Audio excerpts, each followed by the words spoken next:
نحمدہ و نصلی علی رسولہ الکریم اما بعد۔ ترجمے والے قرآن پاک کا صفحہ نمبر 1056، 29واں پارہ سورہ ملک، دوسرا رکوع، آیت نمبر 27 تا 30۔ اعوذ باللہ من الشیطان الرجیم، بسم اللہ الرحمن الرحیم۔ فلما رأوه زلفة سيئت وجوه الذين كفروا وقيل هذا الذي كنتم به تدعون قل أرأيتم إن أهلكني الله ومن معي أو رحمنا فمن يجير الكافرين من عذاب أليم قل هو الرحمن آمنا به وعليه توكلنا فستعلمون من هو في ضلال مبين قل أرأيتم إن أصبح ماؤكم غورا فمن يأتيكم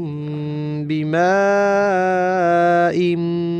معين۔ صدق اللہ العظیم۔ گزشتہ آیات میں یہ بات چل رہی تھی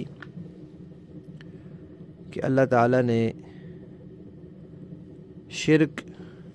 کے باطل ہونے کو ذکر فرمایا، پھر اپنے 3 احسانات کے ذریعے توحید پر استدلال کیا اور مشرکین کو ایمان کی دعوت دی۔ ان میں سے 2 احسانات کا تذکرہ ہو چکا تھا کہ اللہ تعالیٰ نے انسان کو پیدا کیا، اس کو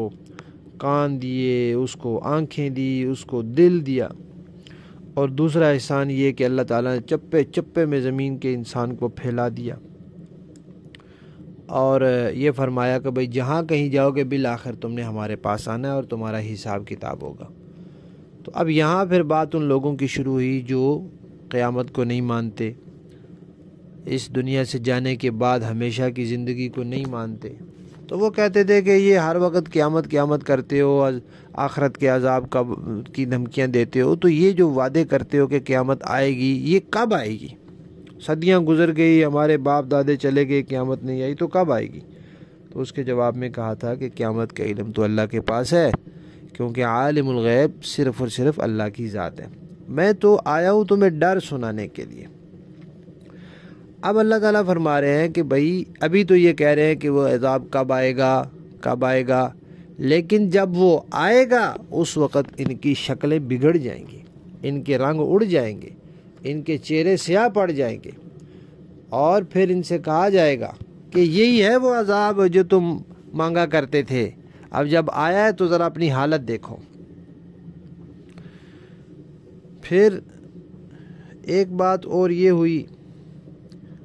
کہ مشرکین جو تھے انہوں نے اپنی طرف سے ہر طرح کی کوشش کر لی، ظلم و ستم کر لیا، پریشان کر لیا، پروپیگنڈے کر لیے، جو کچھ ان سے ہو سکتا تھا انہوں نے کر لیا۔ لیکن ظاہر بات ہے قرآن تو قرآن ہے اور حق تو حق ہوتا ہے، اور پھر نبی کی زبان سے ہو تو اس کا اثر ہوتا تھا اور وہ پھیل رہا تھا۔ آخر انہوں نے کہا کہ بھائی یہ شخص دنیا سے جائے گا تو یہ باتیں ختم ہوں گی، یہ جو ہمارے بتوں کے بارے میں باتیں ہوتی ہیں، یہ مرنے کے بعد کی زندگی کی باتیں ہوتی ہیں، یہ تو ختم ہو جائیں گی جب یہ دنیا سے جائے گا۔ جب تک یہ ہے تب تک تو ہمیں برداشت کرنا پڑے گا، ہم چلو مقابلہ تو کریں گے۔ تو اللہ تعالیٰ نے فرمایا کہ بھائی ہم تمہیں اپنے انجام کا تو نہیں بتا رہے، قرآن میں تمہارے انجام کے بارے میں ہم تمہیں متوجہ کر رہے ہیں کہ تم نے شرک اپنایا ہوا ہے، اس شرک کا انجام کیا ہے؟ چلو بالفرض ہم سارے دنیا میں فوت ہو جائیں، میں بھی، میرے ساتھی بھی، ہم چلے جائیں، اللہ میں اٹھا لے دنیا سے، تم بتاؤ پھر تمہارے لیے شرک جائز ہو جائے گا؟ پھر تمہیں شرک کی سزا نہیں ملے گی؟ پھر تمہیں آخرت میں دوزخ میں نہیں ڈالا جائے گا؟ یا اگر ہمیں اللہ تعالیٰ دنیا سے فوت نہ کریں، جلدی نہ فوت کریں، اور تمہارے ساتھ مقابلے میں ہمیں فتح حاصل ہو، ہمارا دین پھیل جائے، اس کو غلبہ ہو جائے، اللہ کا دین ہے، یہ پھیل جائے، اس کو غلبہ ہو جائے، تو پھر تمہارے شرک کے بارے میں کیا حکم ہے؟ وہ خدا کے بندو، شرک جو ہے وہ تو ہمیشہ کے لیے دوزخ میں لے جانے والا ہے، چاہے ہم فوراً دنیا سے چلے جائیں یا دین غالب ہونے کے بعد جائیں، میں اور میرے ساتھی ابھی فوت ہو جائیں یا ہمیں اللہ تعالیٰ دنیا میں غلبہ دے دیں، ان دونوں صورتوں میں تمہارے شرک کا انجام تو ایک ہی ہے۔ یہ تو عجیب بات ہوئی کہ ایک آدمی کو پھانسی کی سزا سنائی گئی اس کے کسی جرم میں کہ بھئی اس کا سر قلم کرنا ہے، اس کو پھانسی دینی ہے۔ اب وہ جو ہے وہ کہہ رہا ہے کہ واہ بھئی واہ، وہ جو میرا فلاں دشمن ہے نا، بس وہ بوڑھا ہو گیا ہے، وہ مر جائے گا تو میری اسے جان چھوٹ جائے گی۔ بھائی وہ اگر مر بھی جائے گا تو تمہیں تو اپنے سزا جو سنائی گئی ہے اس کے مطابق تمہارا تو سر قلم ہونے والا ہے، اور اگر وہ نہیں مرے گا بھی، اس کی اور زندگی ہے کافی ساری، تو بھی دونوں صورتوں میں تم اپنے انجام کی فکر کرو، بھئی تمہیں پھانسی ہونے والی ہے، تم اس کے پیچھے پڑے ہوئے ہو۔ تو یہاں یہی فرمایا کہ بھئی ہم نے اللہ تعالیٰ دنیا میں ابھی فوراً فوت کر دے یا ہمیں اللہ تعالیٰ فتح دے دے، غلبہ دے دے، دونوں صورتوں میں تمہارا انجام بہرحال برابر ہے۔ لہذا بہتر یہی ہے کہ تم ایمان لاؤ، توحید اپناؤ، شرک کو چھوڑو، قیامت پر ایمان لاؤ۔ اس کے بعد پھر تیسری نعمت کا تذکرہ کیا کہ پانی جو ہے وہ انسان کی اور دوسرے حیوانات کی زندگی کی بنیادی ضرورت ہے۔ پانی سے نشو و نما ہوتی ہے، پانی کے بغیر چارہ ہی نہیں۔ اللہ تعالیٰ نے زمین میں خشکی کم اور تری اور پانی زیادہ رکھا ہے، اور وہاں سے پھر اللہ تعالیٰ پانی اٹھاتے ہیں، یعنی بخارات، اور پھر وہ بادلوں کے ذریعے جا کر کہیں برف باری ہوتی ہے، کہیں بارش ہوتی ہے، پھر وہ پہاڑوں پہ ذخیرہ ہو جاتا ہے، برف ذخیرہ ہو جاتی ہے، پھر وہ آہستہ آہستہ پگھلتی ہے، پھر وہ نالوں چشموں کے ذریعے، دریاؤں نہروں کے ذریعے انسانوں کی ضروریات پوری ہوتی ہیں۔ اس طرح وہ پانی زمین میں بھی جذب ہو جاتا ہے بارش کا، پھر وہ زمین کے اندر اللہ تعالیٰ نے وہ بنائے ہوئے ہیں جیسے نالیاں ہوتی ہیں، وہ تو ان کے اندر پانی چلتا رہتا ہے، تو انسان اپنا کوئی بور کرتا ہے، کوئی کنواں نکالتا ہے، کوئی تو وہ اس کے ذریعے پانی نکالتے ہیں اور اپنی ضرورت پوری کرتے ہیں۔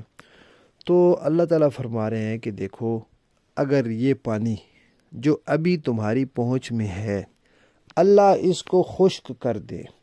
یا بہت نیچے کر دے جہاں تک تم نہ پہنچ سکو، تو کون ہے جو تمہیں جاری پانی مہیا کرے؟ زندگی کی ایسی بنیادی ضرورت اتنی آسانی سے اللہ نے تمہیں مہیا کی ہوئی ہے، تو اس نعمت کی تم نے کیا قدردانی کی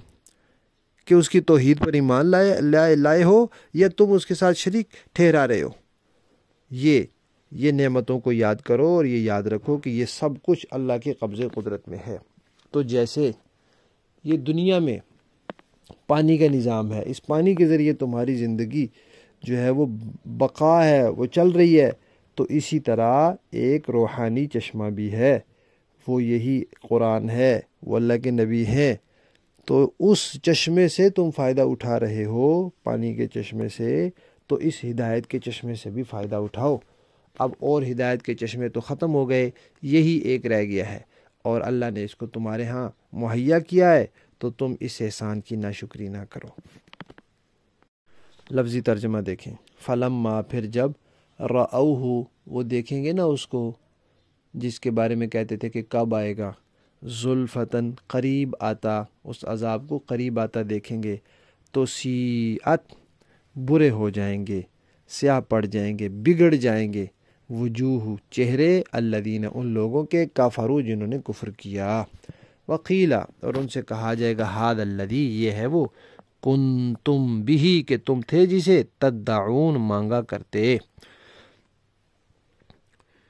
قل، آپ فرما دیجئے، ارائیتم، تم یہ بتلاؤ، ان اہلکنی اللہ، اگر اللہ تعالیٰ مجھے ہلاک کر دے، ومن، اور ان لوگوں کو بھی، معیہ، جو میرے ساتھ ہیں، ہم سب فوت ہو جائیں،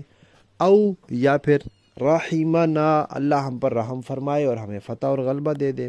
دونوں صورتوں میں، فمن، کون ہے، یجیرو، جو پناہ دے گا، الکافرین، کافروں کو، من عذاب علیم، دردناک عذاب سے۔ قل، آپ فرما دیجئے، ہوا، وہ، الرحمن، خدائے رحمان ہے، آمنا بھی، ہم تو اس پر ایمان لائے ہیں، وعلیہ، اور اسی پر، توکلنا، ہمارا بھروسہ ہے، لہذا جب ہم اس پر ایمان بھی لائے اور اس پر ہمارا بھروسہ بھی ہے تو اس عذاب کے وقت ہمیں تو وہ بچا لے گا۔ فَسَتَعْلَمُونَ،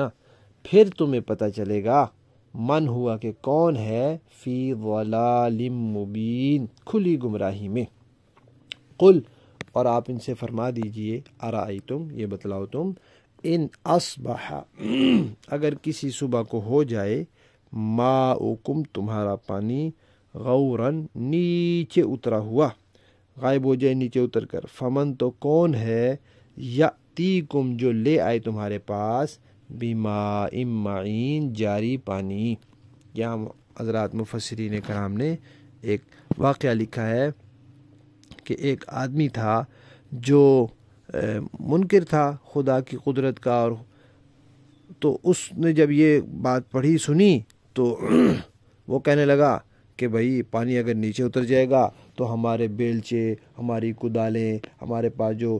آلات ہیں جو اس زمانے کے ہوتے تھے، یہ ہمیں پانی مہیا کریں گے۔ جیسے آج کل کنواں بناتے ہیں کھود کے، پھر اوپر وہ جانور جوت کے، اب تو جدید دور آ گیا ہے، اس سے پہلے وہ جانور جوتتے تھے اور وہ پانی نکالتے تھے۔ تو اس نے کہا ہماری یہ چیزیں بھی پانی مہیا کر دیں گے، نیچے اتر جائے گا، جتنا بھی نیچے اتر جائے گا ہم اتنی گہری کھدائی کریں گے اور اس میں ڈول باندھیں گے اور اوپر بیل باندھیں گے اور پانی نکل آئے گا۔ تو اللہ تعالیٰ نے اس کی بینائی چھین لی۔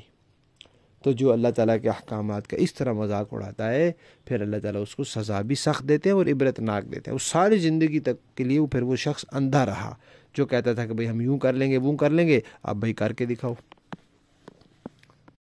با محاورہ دیکھیں جی۔ فَلَمَّا رَأَوْهُ زُلْفَةً سِيئَتْ وُجُوهُ الَّذِينَ كَفَرُوا وَقِيلَ هَذَا الَّذِي كُنْتُمْ بِهِ تَدَّعُونَ، پھر جب وہ اس قیامت کے عذاب کو پاس آتا دیکھ لیں گے تو کافروں کے چہرے بگڑ جائیں گے اور کہا جائے گا کہ یہ ہے وہ چیز جو تم مانگا کرتے تھے۔ قل ارأيتم ان اهلكني الله ومن معي او رحمنا فمن يجير الكافرين من عذاب أليم۔ اے پیغمبر،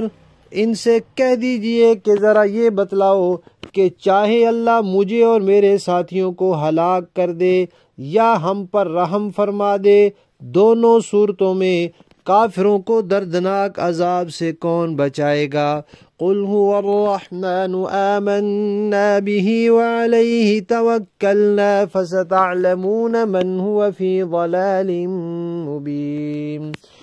کہہ دیجئے کہ وہ رحمان ہے، ہم اس پر ایمان لائے ہیں اور اسی پر ہم نے بھروسہ کیا ہے، چنانچہ ان قریب تمہیں پتہ چل جائے گا کہ کون ہے جو کھلی گمراہی میں مبتلا ہے۔ قل ارأيتم ان اصبح ماؤكم غورا فمن يأتيكم بماء معين۔ کہہ دیجئے کہ ذرا یہ بتلاؤ کہ اگر کسی صبح تمہارا پانی نیچے کو اتر کر غائب ہو جائے تو کون ہے جو تمہیں چشمے سے ابلتا ہوا پانی لا کر دے دے۔ صدق اللہ العظیم۔